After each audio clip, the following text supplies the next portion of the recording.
with the snowman and the showman. Tom, you have never been afraid of ambiguous character. You have never been afraid of gray, shade of gray in the way you play your characters.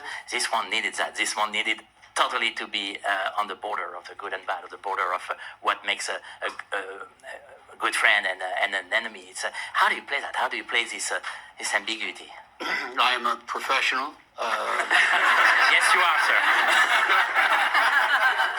I am paid to put on different people's clothes and pretend to be somebody else. Turn it into I pay the rent, so I feel lucky. I must owe all of this to this man, Baz Luhrmann. He came and sat down with me. All I knew was Baz Luhrmann would like to talk to you about Elvis. And I thought, well, that would be a waste of time. But when he came in, he said there would have been no Elvis without Colonel Tom Parker. There would have been no Colonel Tom Parker without Elvis. It was a symbiotic relationship. I did not know what Colonel Tom Parker looked like. I had never heard his voice. I thought he would be a tall, stentorian guy in a hat full of bombast, and instead he turned out to be this rather ingenious imp of the carnival who seemed to enjoy robbing a little kid out of an extra 25 cents for a photograph of Elvis just as much as he enjoyed robbing a casino in Las Vegas out of $25 million.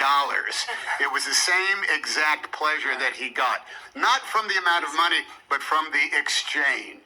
Baz talked about the Colonel as this great carny, knowing that the carny's job is to bring people to the glittering lights on the outside of town, promise them something they've never experienced before, and then almost giving it to them at a cost.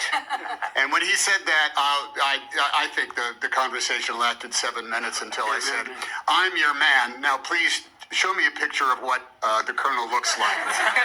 Then he showed me, and I thought, oh, my God, what have I done? True story. True story. The showman now. Austin, very simple. What does it take to become Elvis and to play Elvis? A lot of work.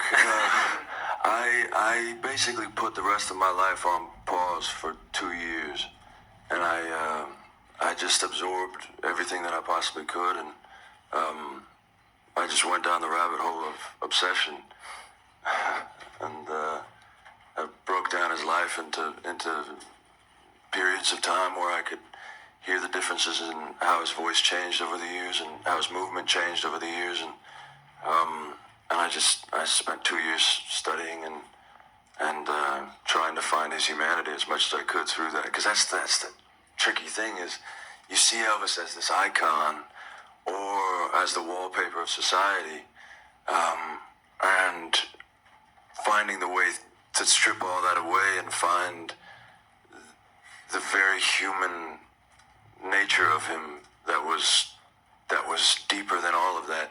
That's what was fascinating for me, and the ability to get to explore that was just the joy of my life, for sure. Olivia, it's